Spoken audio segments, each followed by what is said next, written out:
Hi guys, this is Hamad from Code Genie, and today I am back with another video on tab and then macros. This is kind of a follow-up video from a previous one, which was pipe operator in Elixir. So this is a little bit advanced topic.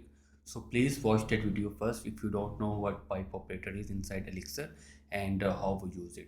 So in today's video, we are going to talk about tab and then macros and how we can utilize them inside our pipe operator. Okay, so first, if we talk about the tab operator, then you can see that inside this example, just think of it that it's you're tapping it inside something, and the other person doesn't know about it, and they're getting the same exact stream what they want, and they don't know your interference. Okay, but you are doing something with their feed, whatever you call it. Okay, so if you look at this tab macro, it's taking one as a value and it's just passing it down inside this anonymous function, and this anonymous function is just adding it. Now the output is 1. If we take the output of this anonymous function, it should be 2, x plus 1, which is means that x is 1, which is this value, so 1 plus 1 is 2, but it's returning 1. Okay, so it's returning the original value which is passed to it, and it's doing the addition. It doesn't matter whatever we want to do, we can do it inside this anonymous function or the named function, but the output of this tab macro, it's always gonna be the value which is originally passed down to it. So we can use it if we want to inspect something inside pipe operator. When we have multiple chaining methods and we want to inspect something, then we can use this tab, or if we want to increment some counter based on some specific condition, then we can use this tab macro. Now for this then macro, for the pipe operator, we have this limitation that whatever is the output of the first function, it should be the input of for the second function as a first argument.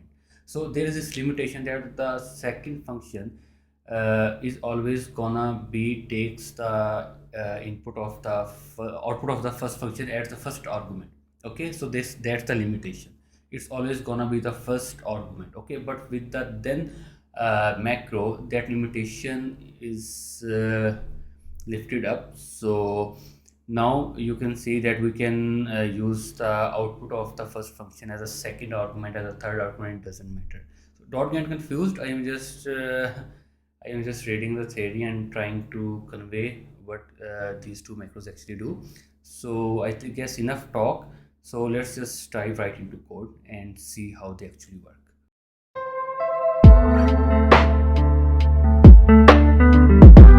So for this, I will be using Livebook again. I also used it in my previous video.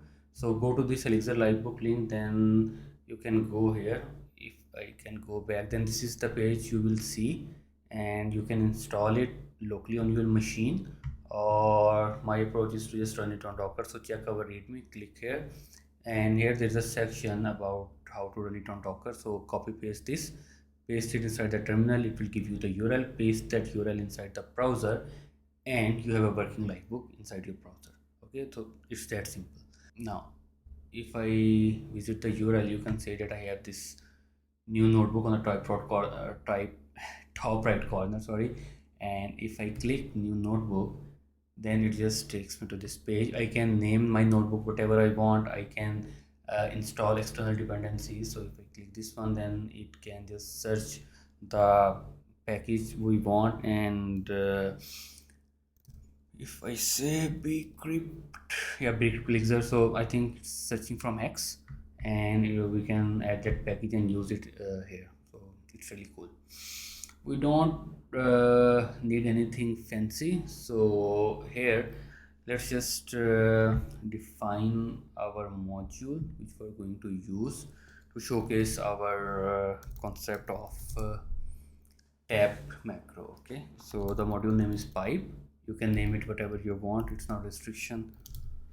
And right here I can say that okay, function, which is the name of tab, and it takes the first argument of map.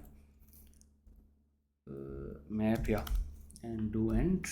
Okay, and inside this tab method, let's just use multiple pipe operators, change them together. So I'm taking the argument which is map, I am piping it down inside a tab operator. So tab operator means tab macro. So here I am just checking if the name key inside the map, its value is a string or not. So check string. We are going to define this method, so just write it down. Okay, and one dot name, and I am going to take map name from it. So it's giving me the value of the name key, so map.get name, and in the last I want to get individual characters inside the string. So for that we have string.graphemes method, string.graphemes, sorry, string.graphemes. Okay, outside of this method, let's define check string method. It takes the value and it checks if the value is binary or not. So we are using got clause. By binary I means if it's a string or not. So we can check the value and it's gonna return true if it's a string.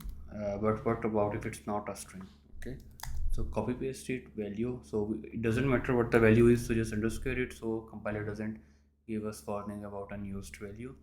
And for this case, when it's not a string, then I want to raise argument error and I want to send a message of wrong input. Now outside of this module, let's just define our params. So it's gonna be a map and it contains key of name, which is John, and age.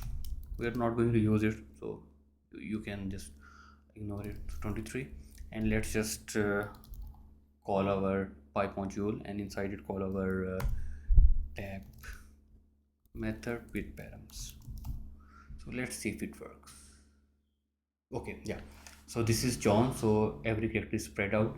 And now the thing notice is that we are checking the string and seeing if the name, which is John, if it's either string or not. Okay, now if it's a string then it's turning true.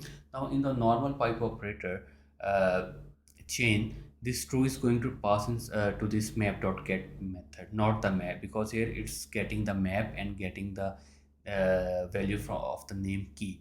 Okay, it's not passing this true because it's gonna be an error if if it passes the true. So it's just pass the uh, this original input. Okay, so that's the tab operator. We are just tapping it, we are performing some function, and we are just passed down the original value. It's not gonna be this true, but it's gonna be this map. So this is for the tab macro.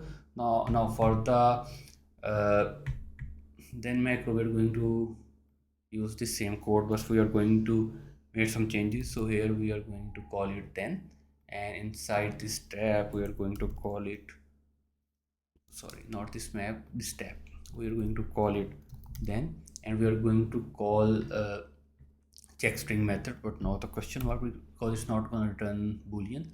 So for here I am going to write an atom string. So what it's doing is that it's just checking if here we are also going to change this check string method. But now for the normal pipe operator I cannot use this string as a first argument because it will throw an error, because whatever the map is, it's gonna be the first argument of this method. But when we using then we are passing the value from this map operator as a second argument. I can pass it as a third argument or fourth, but it's not a mandatory that you have to pass it as the first value, because if we are going to pass it as the first value then we don't need then. So if we want to pass the output from this value, then we're going to use this then operator and we can pass it as a second argument or the third or the fourth, whatever we want. Okay, so it will return the value of this name, which should be John. We don't name this map.get, so just get rid of it. Okay, get rid of it. And here check string is not returning volume, so remove this question mark. And here we are going to, for pattern matching, use string. Okay, and when is binary value, then do true. So not true but value. And if it's now for the second case it doesn't matter, so we are just going to raise argument error, and pipe dot tab should be pipe dot then. Okay, pipe dot then, and age is 23. I think it should work. Okay, so reevaluate. Okay, John, we have the same output that we were getting for the tab. So again, remember, for then we are just passing this map input as a second argument. It's not mandatory to pass it as first argument. I can have as many arguments before this one, like string and then another atom or anything like that. So it really shines when we have to pass the output of the previous map or anything, but whatever we have at the second or third argument. Okay, then we use then.